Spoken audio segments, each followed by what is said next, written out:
We begin where recruit training gets underway. Female recruits and half of all enlisted men attend boot camp in Parris Island, South Carolina. The rest of the men head to the Marine Corps Recruit Depot in San Diego, California. Their transition from civilian to Marine starts the moment they set foot on base. Get off my bus! This is receiving night, the night young men arrive at Marine Corps boot camp and step onto the infamous yellow footprints, leaving life as a civilian behind. Get off the bus! Hurry up! They're lost, they're confused, they don't know what's going on. All of you, look at me now! Sergeant Juan Rodriguez is one of the receiving night drill instructors. It's our job to make them even more stressed out, more confused. It's just the culture shock, just to try to get them out of their civilian mindset. From the moment these recruits step on base, Rodriguez and the other drill instructors are in their face barking orders. They immediately teach recruits what's called the POA, or position of attention. Put your thumbs along your trouser seats just like this! As well as how to turn and address a Marine. Drill instructors make it crystal clear a recruit only speaks when spoken to. And most important, your mouth is shut! Here you have no say, so whatever we say is what you need to do. From there, the recruits are taken to the contraband room, where they must turn over all of their personal belongings. No one can touch the back! Put it back! No one can touch the back! Aye, aye, sir! Aye, aye, sir!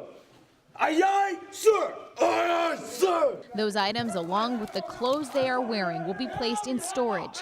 They won't get them back until boot camp graduation. If somebody doesn't pick up and it goes to voicemail, the voicemail counts. Do you understand? Recruits get to call home the night they arrive, but the conversation is scripted. They are ordered to scream this message into the phone. All the while, drill instructors are screaming at them. For parents, it's a big culture shock because they haven't heard, it's a bunch of screaming back here. It's mayhem, they don't know what's going on. If the reality of boot camp hasn't kicked in by then, it usually does when these young men enter the barbershop. Some of them will come with like really long hair, some come with short hair already, so we just, no matter what, they're gonna get to sit on a chair, they're gonna get their hair cut. Besides the buzz of the clippers, the barbershop is silent. You could call it the calm before the storm. On a scale of 1 to 10, we usually put it about a 10 for the recruits, but when they actually get their real drill instructors on Fridays, it's their job to be like a 15. Aye, aye, sir! As intense as receiving night is, Get out! it's only the beginning. Recruits spend the next couple of days doing paperwork and going through medical and dental exams. They officially begin training on what's called Black Friday. That is the day they meet their platoon drill instructors, the 3 or 4 Marines who they will spend every hour with, who will teach them how to be a Marine. But before a Marine can choose an occupation, they must complete the Crucible, the final phase of Marine Corps recruit training. The 3-day continuous field training exercise includes 48 miles of marching and obstacle courses, as well as sleep and food deprivation. It is only after they conquer the Crucible the recruits are finally awarded the title United States Marine. High in the hills above Camp Pendleton, the reality of what the recruits of India Company have just completed is setting in almost as quickly as the rising sun. Together, they conquered the Crucible, a 48-mile march that ends when they summit this steep hill, appropriately dubbed the Reaper. When they finally get to this moment, like, all the emotions that they tried to hold and keep inside, it all comes out when they get here. It's only after they reach this point, nearly 3 months into boot camp, recruits win the approval of the Marines who stand before them.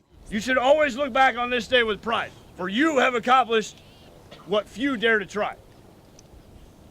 Today, you have earned the title United States Marine. It changes your life. I won't ever be the same way I was. Sean Bystrom joined the Marines to be part of something bigger than himself. He found that something among the men in his platoon. I honestly don't know how I would have done it without them. We're a team. We went through it together. We came out together. It's how we are. It's the Marine Corps. Being called a Marine for the first time can move even the toughest recruit to tears. Even more emotional for others is receiving the Eagle Globe and Anchor. Drill instructors who once looked down on these recruits stand toe-to-toe, eye-to-eye among their new peers and place in their hand the Marine emblem. Having that Eagle Globe and Anchor put in my hand made the 13 weeks of just worth it. Sean's sweat and tears instantly replaced with the Corps' values of honor, courage, and commitment. The pain he felt climbing the Reaper, now the pride he carries in his heart.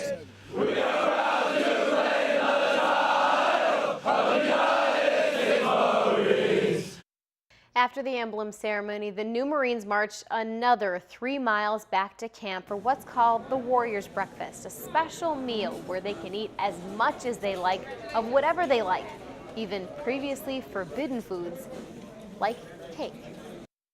When you ask a Marine to name the best moment of boot camp, many will say it was either receiving their Eagle Globe and Anchor or being dismissed after graduation. 350 Marines crossed the graduation parade deck earlier this month, including Toma native Private Timothy Gilpin Jr. Private Gilpin almost didn't graduate, making the ceremony even more special for Tim and his family. The young men walking across the graduation parade deck are not the same men who arrived at the Marine Corps Recruit Depot 13 weeks ago. They stand a little taller, their chests are a little broader, and above their brow, they proudly wear a pin only bestowed upon a United States Marine. I have a better sense of pride about myself. At one point during boot camp, Private Timothy Gilpin Jr. didn't think he would graduate. Because I had some problems. Shortly after arriving in San Diego, Tim got pneumonia. Thousands of miles from home, the Toma native wanted to quit. I had planned on leaving, but it didn't happen. They wouldn't let me leave. Looking back, Private Gilpin says forcing him to stick it out was the best thing his drill instructor did for him. He asked me if I was going to thank him now for not letting me go home, and I was glad he didn't. Pushing himself through illness as well as the physical and mental challenges of recruit training changed Tim. His shoulder blades are also sticking out too when he stands up straight. The pride he now carries in his heart as striking as his swagger. Everything is different. He walks different. His mannerisms are different. I wanted to cry, but I didn't want to. All kinds of pride. Like the thousands of young men who stood on this parade deck before him, Private Gilpin is now a member of an elite class of warriors. I have a better sense of pride about myself. Proud to wear the uniform. You forever remain Semper Fidelis. Proud to be a Marine.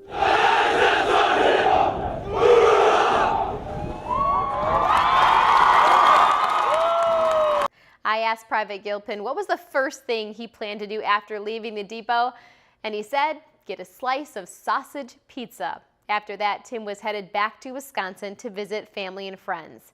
He returned to San Diego 10 days later to begin motor vehicle operator training.